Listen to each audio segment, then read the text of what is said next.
মাত্র ১৬ বছরের এই ছেলেটি একজন খুবই চালাক লেভেলের চোর। সে ব্যাংকের চোখে ধুলো দিয়ে চেক বই জাল করে কোটি কোটি টাকা তুলে নিত, কিন্তু পুলিশ কিংবা অন্য কেউ তাকে খুব সহজে ধরতে পারত না। আর এভাবে অল্প কিছুদিনের মধ্যেই সে শত শত কোটি টাকার মালিক হয়ে যায়। আর এটা শুরু হয়েছিল ফ্র্যাঙ্কের জন্মদিনে, যখন তার বাবা তাকে একটা চেক বই উপহার দিয়েছিল। সে সেই চেকের নাম্বারগুলি ভালো করে ঘষে উঠিয়ে নতুন করে একটা নাম্বার বসিয়ে ব্যাংকে গিয়ে টাকা তুলে নিয়ে আসে। কিন্তু কয়েকদিন পরেই সে ধরা খেয়ে যায়। যেহেতু সে বয়সে ছোট ছিল, তাই তাকে প্রথমবার ওয়ার্নিং দিয়ে ছেড়ে দেয়া হয়। তবে ব্যাংক থেকে বের হওয়ার সময় সে খেয়াল করে যে ওখানে একজন পাইলট এসেছে। সবাই তার কাছ থেকে অটোগ্রাফ নিচ্ছে, এমনকি ওই পাইলট ব্যাংকে গেলে তার চেক বই ভালো করে চেক না করেই সম্মানের সাথে তাকে টাকা দিয়ে দিচ্ছে। এটা দেখেই তখন তার মাথায় একটা বুদ্ধি চলে আসে। সে পরদিন সকালবেলা একটা এয়ারলাইন্স কোম্পানিতে সাংবাদিক পরিচয় দিয়ে একজন পাইলটের কাছ থেকে পাইলটদের জীবন বৃত্তান্ত ভালোভাবে জেনে নেয়। আর এরপর সে একটা পাইলটের ড্রেস কিনে এনে নিজেই পাইলট সেজে ব্যাংকে চলে যায়। তখন ব্যাংক কর্মকর্তারা তাকে কোনো কিছু জিজ্ঞেস না করেই তার চেক বই নিয়েই তাকে টাকা দিতে শুরু করে দেয়।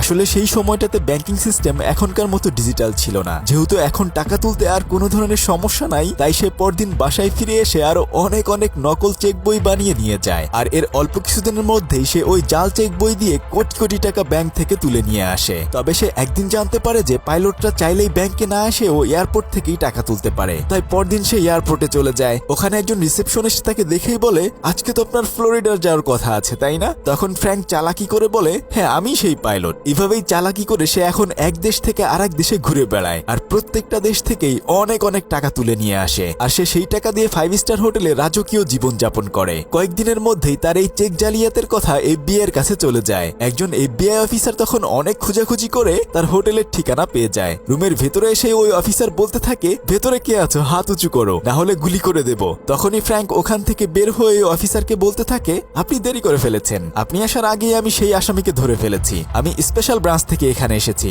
আর আপনি কি আসলে এফবিআই এর লোক কিনা? আপনার আইডি কার্ডটা আমাকে একটু দেন তো। ফ্র্যাঙ্কের এমন কনফিডেন্টের সাথে কথা শুনেই ওই অফিসার তার নিজের আইডি কার্ডটি তাকে দেয়। আর সেই সাথে ফ্র্যাঙ্ক তার মানি ব্যাগ ওই অফিসারের কাছে দেয়। এরপর সে তার প্রয়োজনীয় কয়েকটা জিনিস হাতে নিয়ে ওই অফিসারকে বলে, আপনি এখানে কিছুক্ষণ দাঁড়িয়ে থাকুন, যেন হোটেলের কেউ এখানে কোনো কিছুতে হাত না দিতে পারে। আমি এই জিনিসগুলো গাড়িতে রেখেই আবার ফিরে আসব। ফ্র্যাঙ্ক যখন ওখান থেকে চলে যায়, তার কিছুক্ষণ পরেই ওই অফিসার তার মানি ব্যাগ খুলে দেখে যে এখানে আসলে কোনো আইডি কার্ডই নেই, বরং কয়েকটি ভিজিটিং কার্ড রাখা রয়েছে। এটা দেখেই সে বুঝে ফেলে যে এই ছেলেটাই আসলে সেই বাটপার, এমনকি তাকেও বোকা বানিয়ে সে চলে গিয়েছে। তবে এফবিআই এর অফিসার এবার তাকে ধরার জন্য উঠে পড়ে লাগে। অনেক খোঁজাখুঁজি করার পর সে তার আসল বাড়ির ঠিকানা পেয়ে যায়। আর এই প্রথম ওই বাড়িতে গিয়ে তার ছবি দেখে সে শিওর হয়ে যায় যে ওই ছেলেটাই সেই ছেলে যে চেক বই নকল করেছে। অন্যদিকে যেহেতু ফ্র্যাঙ্ক এখন পাইলটের পোশাক পরে গেলেই ধরা খেয়ে যাবে, তাই সে বুদ্ধি করে একটা ডাক্তারের নকল সার্টিফিকেট বানিয়ে ফেলে। এমনকি সে একটা হসপিটালেও চাকরি নেয়। তবে একদিন হঠাৎ করে একটা সিরিয়াস রোগী চলে আসে। তখন বাকি ডাক্তাররা তাকেই অপারেশন করতে বলে।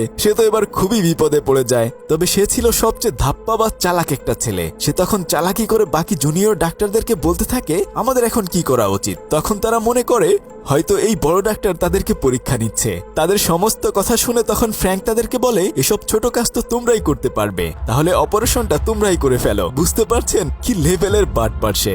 যাই হোক, কয়েকদিন পরে এফবিআই এর এজেন্টরা তাকে খোঁজার জন্য সেই হসপিটালেও চলে আসে। তবে সে ওখান থেকেও পালিয়ে যায়। এখন সে আর আমেরিকাতে থাকতে চাচ্ছিল না। সে চাচ্ছিল ওই দেশ থেকে অন্য একটা দেশে পালিয়ে যাওয়ার জন্য। কিন্তু এয়ারপোর্টে এসে সে দেখে যে এখানেও এফবিআই এর অফিসাররা চারদিকে খুব ভালোভাবেই নজর রেখেছে। তখন সে বুদ্ধি করে একটা গার্লস কলেজে গিয়ে মেয়েদেরকে বলতে থাকে, আমি একটা এয়ারলাইন্স কোম্পানি থেকে এখানে এসেছি, তোমাদের মাঝ থেকে 8 জন মেয়েকে আমি বিমানবালার চাকরি দেব। এরপর সে ওখান থেকে 8 জন মেয়েকে পছন্দ করে এয়ারপোর্টে নিয়ে যায়। সে ওই মেয়েগুলোর মাঝখানে লুকিয়ে লুকিয়ে এয়ারপোর্টের ভেতরে ঢুকে পড়ে। তখন বাকি এজেন্টরা সুন্দরী মেয়েগুলোর দিকে তাকিয়ে থাকে। আর ফ্র্যাঙ্ক এই ফাঁকে সবার চোখে ধুলা দিয়ে ওখান থেকে ফ্রান্সে চলে যায়। ফ্রান্সে গিয়ে সে এখন ডিজিটাল মেশিনের মাধ্যমে চেক নকল করে আরো অনেক টাকা ইনকাম করতে থাকে। তবে এফবিআই এর অফিসার জানতে পারে যে আসলে ফ্র্যাঙ্কের নানা বাড়ি ফ্রান্সে ছিল। তাই সে সমস্ত ফোর্স নিয়ে ফ্রান্সে চলে যায় তাকে ধরে নিয়ে আসার জন্য। আর ওখানে গিয়ে তাকে ধরেও ফেলতে পারে। এরপর তারা তাকে ধরে নিয়ে যখন প্লেনে করে আসছিল, আর তখনই ফ্র্যাঙ্ক জানতে পারে যে তার বাবা কয়েক বছর আগেই মারা গিয়েছে।